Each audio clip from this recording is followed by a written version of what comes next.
Nagsagawa ng clearing operation ang MMDA at Action Line Division dito sa lugar ng Barangay de la Paz, partikular dito sa F. Mariano, at dito nga ay makikita natin yung mga sasakyan na talaga naman itinotowing na.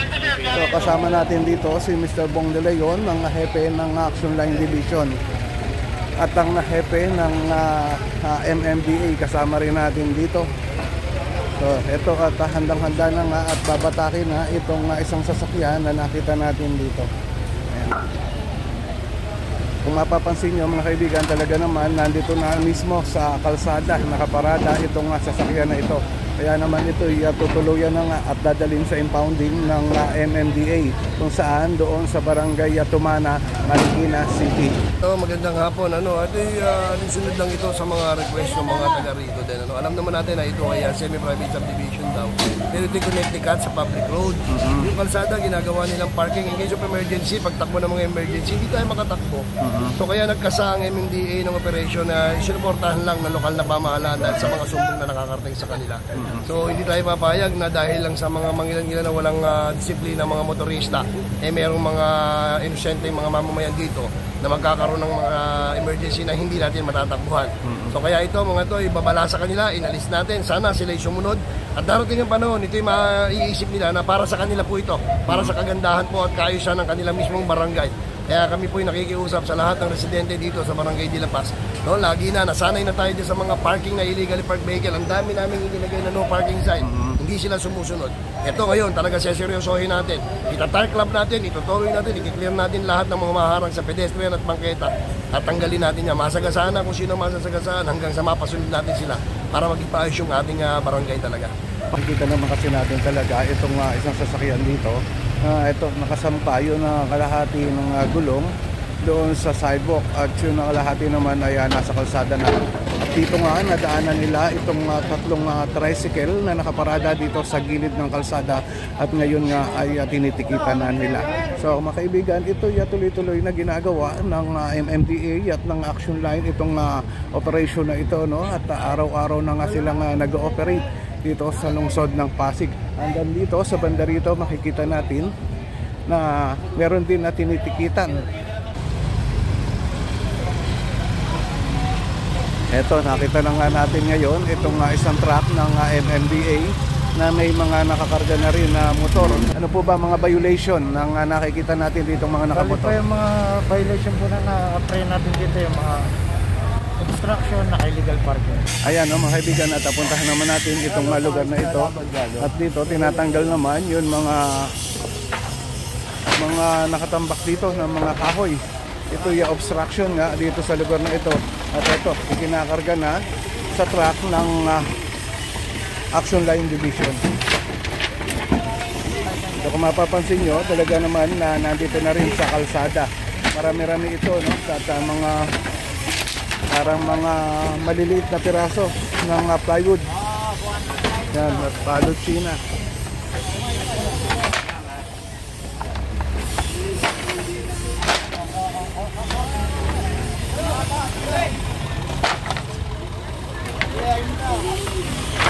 Ito'y araw-araw nang ginagawa ng team ng clearing operation dito sa lungsod ng Pasig. At kahapon nga ay nandoon sa Barangay Pinagbuhatan at pinuntahan din ng Barangay Manggahan. Sa ngayon, nandito tayo sa Barangay de la Paz. Marami pa, yun na ilan sa mga nakatambak pa rin dito. Ito, nasa sidewalk naman.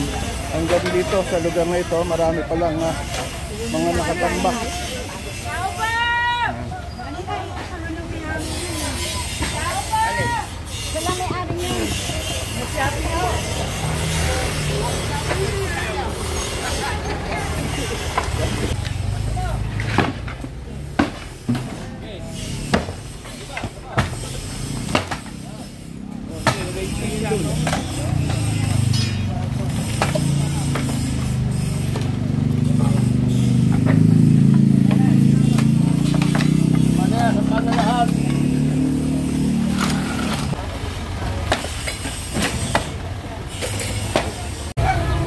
Nadaanan na rin ng team ng clearing operation itong isang bahay nga dito na mayroon na nakalagay na mga lona na ngayon nga ay makikita natin na tinatanggal na nila.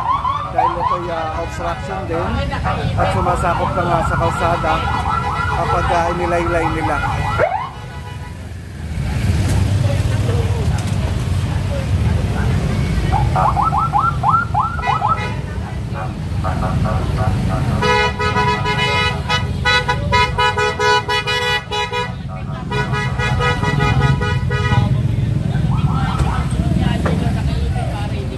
Mga sako-sakong, mga panambak o buhangin at graba dito sa sidewalk at ngayon nga ay kinakarga na ng mga team ng Action Line Division na nagsasagawa ka ng operation.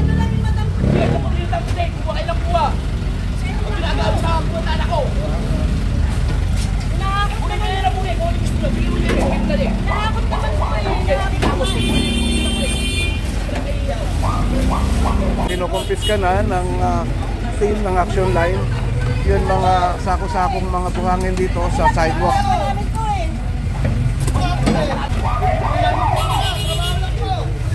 Kaya nga, nililigpit naman eh, nililigpit naman. Tinutulungan na lang eh. Tinutulungan na lang. Nililigpit na naman eh.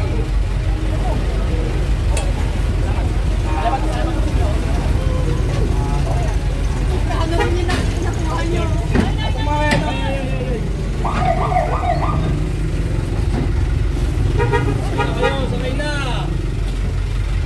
So ayan nga mga kaibigan at nakita natin yung mga kaganapan dito sa F. Mariano Avenue, Barangay de La Paz kung saan nag-conduct ng clearing operation ang team ng MMDA at Action Line kasama ang TPMO. Talagang yung mga obstruction na nakikita nila sa mga daan ay kanilang kinukumpiska.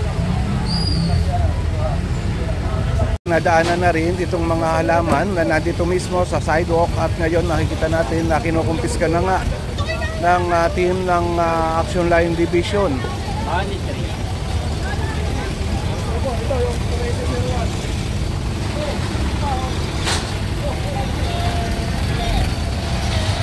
Nakita na rin natin dito isang sasakyan ang hihilahin na rin. At andito nga sa mismong kalsada nakaparada. At yung towing truck ay talagang handa na para ikarga dito yung isang sasakyan na naka-illegally parked. Uy! Hindi makuha? Okay. Mga kaibigan, nandito pa ang isang sasakyan na makikita rin natin na nakaparada rin dito sa harap ng bahay at dito mismo sa kalsada. Sa ngayon, kausap ni Mr. Bong De Leon ang mga taga rito.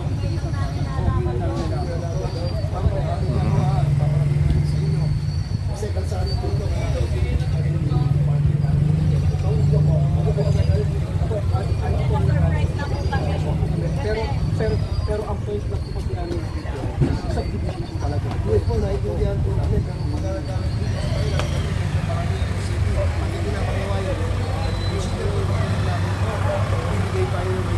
alam po natin yan. May authority kami ng city na pumasok dito, hindi natin pwede yan. Kasi connected ka po sa public road. Ganun ho yun. Kaya pag nag-request po kayo, ang bawa ninyo, ginagawa nyo ng action to. Pero binibigyan nyo ng authority sa city na pumasok po at mag-contract po dito. Kaya ito pong makita ng kalsada, dapat po ito. Open po ito sa lahat.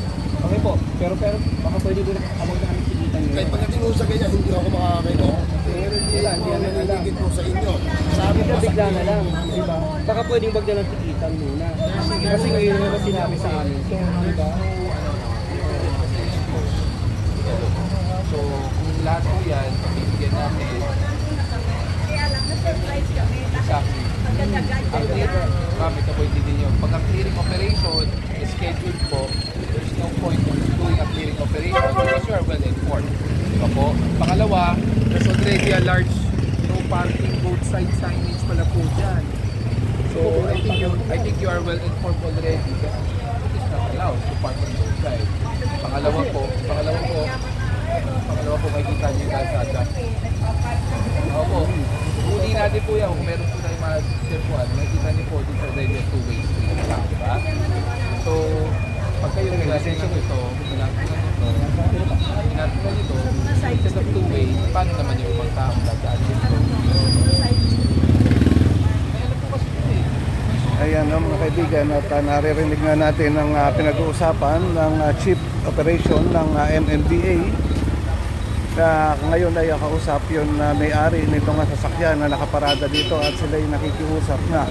At ang tugon ng Chief ng MMDA na si Cap Gabriel Go ay hindi po pwede dahil kung sila mapagbibigyan at yung iba ay hindi naman masyadong unfair daw. At ito isang operation niya, clearing operation na talagang hindi nila pinapayagan na makalusot yun o mapakiusapan sila ng mga violator. Mga kaibigan, ito pa yun ilan sa mga sasakyan na nakita ka o nadaanan ng team ng clearing operation at ngayon nakikita natin sinasakay na talaga dito sa towing truck ng MMDA. At hindi lang yan mga kaibigan, meron pa rin dito sa banda dito. Ito kinabitan na nga ng towing bar at ito babatakin din at dadalhin doon sa impounding area. Yan sa